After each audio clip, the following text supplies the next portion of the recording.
여러분, 책 한 권이 인생을 바꿀 수도 있을까요? 오늘 제가 받은 사연이 바로 그런 이야기입니다. 평생 가족을 원망하며 살던 한 여성이 단 한 권의 한국 소설을 읽고 완전히 달라졌다고 하는데요. 도대체 어떤 책이었고 그녀의 인생에는 어떤 변화가 찾아왔을까요? 제 이름은 에밀리 클레르, 프랑스 리옹에서 태어나고 자랐습니다. 저는 평생 아버지를 원망하며 살아왔습니다. 어머니가 제게 들려주신 마지막 말도, 가족을 주제로 한 영화 속 감동적인 장면들도 제 마음을 바꿔놓지 못했습니다. 가족이라는 단어 자체가 저에게는 무겁고 불편한 감정이었으니까요. 아버지는 제가 8살이 되던 해 집을 떠났습니다. 이유도 모른 채 아무런 설명도 없이 사라졌습니다. 어머니는 저를 홀로 키우느라 항상 힘겨워하셨고, 저는 그런 어머니를 보면서 더더욱 아버지를 미워하게 되었습니다. 어머니가 돌아가신 후, 저는 더 이상 가족이라는 존재에 대해 생각하고 싶지 않았습니다. 친구들이 부모님과 여행을 간다거나 명절에 가족들과 시간을 보낸다는 이야기를 할 때도 그저 무덤덤한 척했지만 속으로는 깊은 상처가 남아 있었습니다. 그런데 제 인생을 완전히 바꿔놓은 어떤 책을 만난 건 아주 우연한 계기였습니다. 그날도 평소처럼 카페에서 커피를 마시며 시간을 보내고 있었어요. 바깥에는 비가 내리고 있었고 저는 그날따라 유난히 마음이 공허했습니다. 그런 제 앞에 친구 소피가 한 권의 책을 내밀었습니다. 에밀리, 이거 한번 읽어볼래? 한국 소설인데 정말 감동적이야. 한국 소설? 한 번도 접해본 적 없는 나라의 책이었습니다. 평소라면 그저 흘려보냈을지도 모르지만 그날따라 마음이 이상하게 끌렸습니다. 책의 제목은 당신을 다시 만날 수 있다면 가제였습니다. 소설은 한 남자가 오랜 세월 잊고 지내던 가족과 재회하는 이야기였어요. 그는 젊은 시절 가난과 어려움 속에서 가족을 지키지 못한 채 떠나야만 했고, 시간이 흘러 뒤늦게 가족을 찾아 나섭니다. 하지만 오랜 세월 동안 쌓인 오해와 상처는 쉽게 풀리지 않았고, 가족을 향한 그의 간절한 마음은 쉽사리 닿지 않았습니다. 처음에는 그냥 그런가 보다 하며 읽기 시작했지만, 점점 책 속 이야기가 제 삶과 너무나도 닮아 있다는 걸 깨닫기 시작했습니다.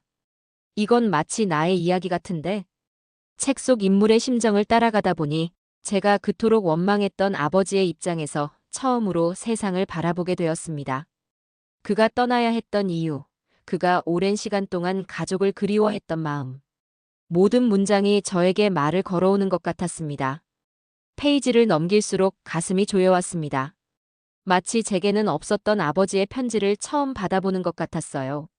어쩌면 아버지 역시 저를 그리워하고 있었을지도 모른다는 생각이 처음으로 들었습니다. 책을 덮었을 때 저는 처음으로 제 마음속에 있던 거대한 감정을 마주할 수 있었습니다. 나는 정말 아버지를 미워했던 걸까? 아니면 그리워하고 있었던 걸까? 그날 이후 저는 제 인생에서 가장 큰 결심을 하게 됩니다.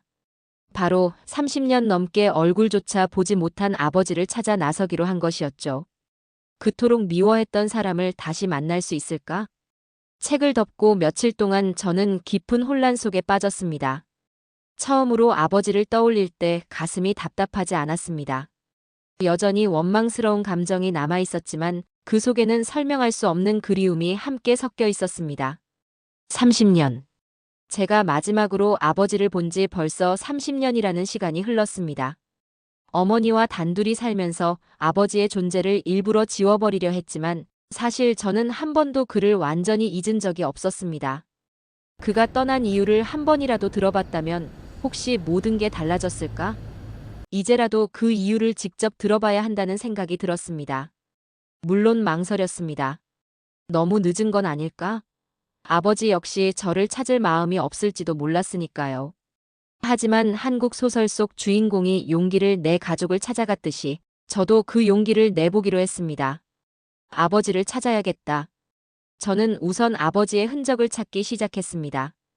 어머니가 돌아가신 후 저는 그의 이름조차 입 밖에 낸 적이 없었습니다.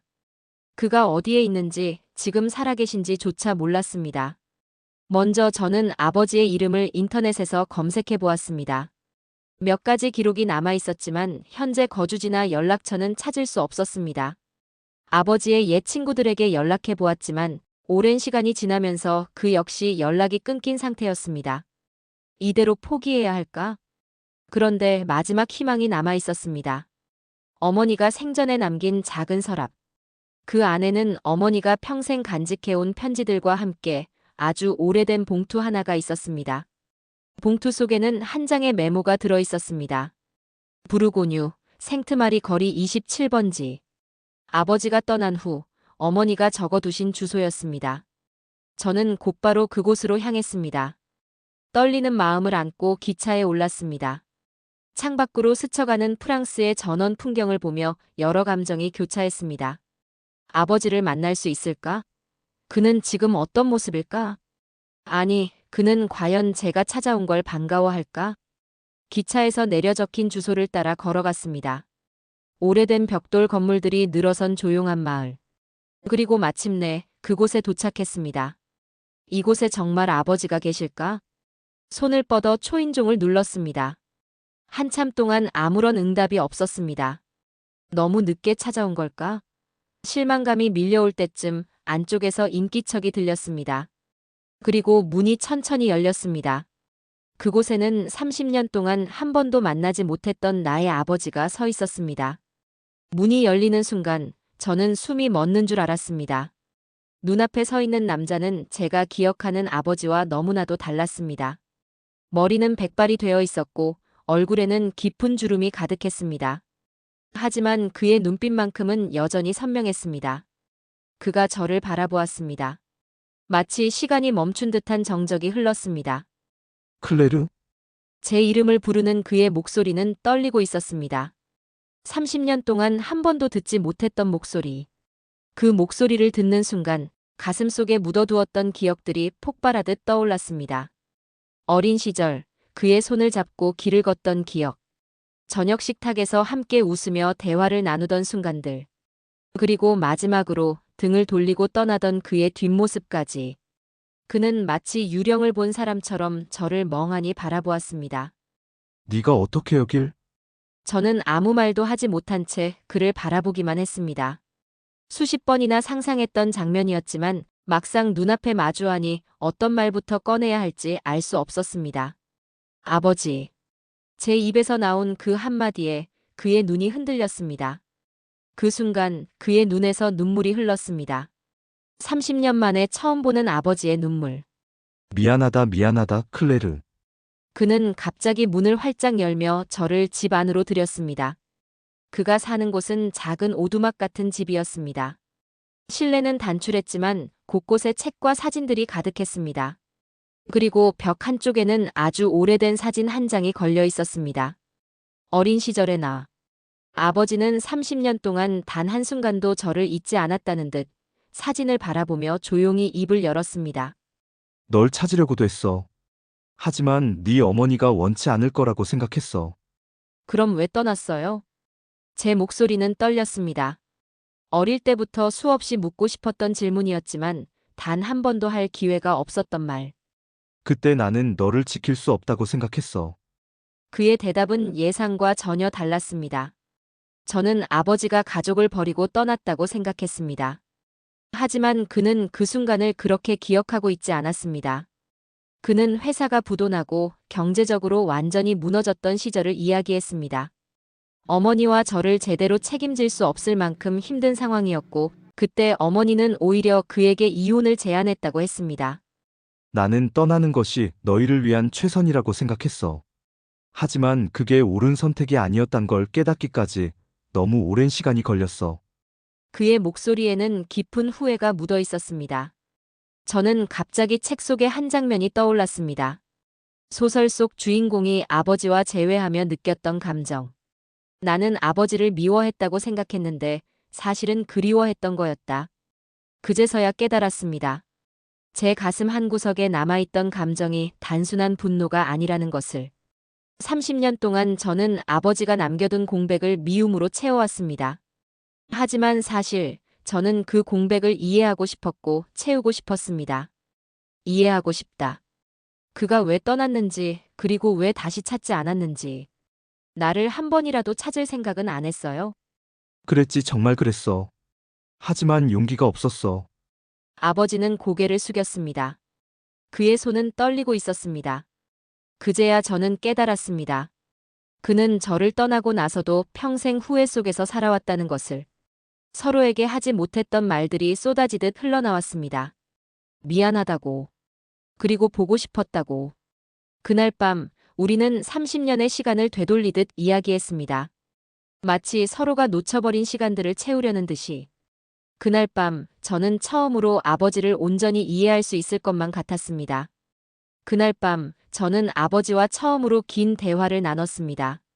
서로를 미워했던 시간보다 이해하려는 시간이 더 길어졌고 그 속에서 조금씩 마음이 풀려갔습니다. 책 속의 주인공처럼 저도 용서를 할 수 있을까? 그 질문을 스스로에게 수없이 던졌습니다. 나는 평생 동안 아버지를 미워하면서 살아왔어요. 그런데 그게 미움이 아니라 상처였다는 걸 이제야 깨달았어요. 저는 솔직하게 말했습니다. 그 순간 아버지는 깊은 한숨을 내쉬며 조용히 입을 열었습니다. 나도 알아. 네가 나를 얼마나 미워했을지 하지만 클레르, 네가 행복하기를 바랐어. 그것만큼은 진심이었어. 그의 말에는 후회와 미안함, 그리고 오랜 사랑이 담겨 있었습니다. 저는 그를 온전히 용서할 수 있을까? 과거를 돌이킬 수는 없지만 앞으로 우리가 함께할 시간을 바꿀 수는 있지 않을까? 그렇게 저는 조용히 고개를 끄덕였습니다. 이제부터라도 우리 다시 시작할 수 있을까요? 아버지는 저를 멍하니 바라보았습니다. 그리고 아주 천천히 하지만 확신에 찬 목소리로 말했습니다. 그래, 다시 시작하자. 그날 밤 저는 아버지의 집에 머물렀습니다. 따뜻한 차를 마시며 어린 시절의 기억을 하나씩 꺼내보았습니다. 아버지는 제가 좋아했던 동화책을 여전히 갖고 있었습니다. 낡고 빛바랜 책장이었지만 그것이 30년 동안 변하지 않은 아버지의 사랑이라는 걸 깨닫는 데는 충분했습니다. 아침이 밝아올 무렵 저는 소설 속 마지막 장면을 떠올렸습니다. 그녀는 아버지의 손을 잡았다. 그리고 함께 걸어나갔다. 이제 두 사람에게 남은 시간은 오직 앞으로 나아가는 길뿐이었다. 책 속의 주인공처럼 저도 아버지와 함께 새로운 시간을 만들어가기로 했습니다. 과거는 바꿀 수 없지만 우리는 함께 미래를 만들 수 있으니까요. 이제는 더 이상 원망이 아니라 다시 만난 이 순간을 감사하며 살아가려 합니다. 아버지, 오늘 날씨가 참 좋네요. 우리 같이 산책할까요? 아버지가 웃으며 고개를 끄덕였습니다. 우리의 30년이 멈춰있던 시간이 다시 흘러가기 시작했습니다. 가족과의 관계를 회복하는 것은 쉽지 않습니다. 오랜 상처와 미움이 쌓여 있으면 어느 순간 그것이 너무 당연한 감정처럼 느껴지기도 하니까요. 하지만 한 권의 한국 소설이 저를 바꾸었습니다. 책 속 주인공의 이야기를 따라가며 저는 깨달았습니다. 과거를 바꿀 수 없다고 해서 미래까지 포기할 필요는 없다. 책을 덮고 나니 저는 아버지에게 연락할 용기가 생겼고 그날 이후로 우리의 시간은 다시 흐르기 시작했습니다. 어쩌면 용서는 상대를 위한 것이 아니라 나 자신을 위한 것일지도 모릅니다. 저는 이제 과거에 묶여 있지 않습니다. 아버지와 함께하는 새로운 시간을 만들어가고 있으니까요. 여러분은 어떠신가요? 혹시 오랜 시간 동안 멀어져 있던 가족이 있으신가요? 어쩌면 그 관계를 회복할 기회가 아직 남아있을지도 모릅니다. 저처럼 여러분도 작은 계기를 통해 한 걸음 다가갈 수 있기를 바랍니다. 이 이야기가 마음에 와닿았다면 좋아요와 구독을 눌러주세요. 여러분의 소중한 경험이나 생각을 댓글로 나눠주세요. 언젠가 여러분도 마음속 깊이 묻어둔 이야기의 마지막 페이지를 새롭게 써내려갈 수 있기를 바랍니다.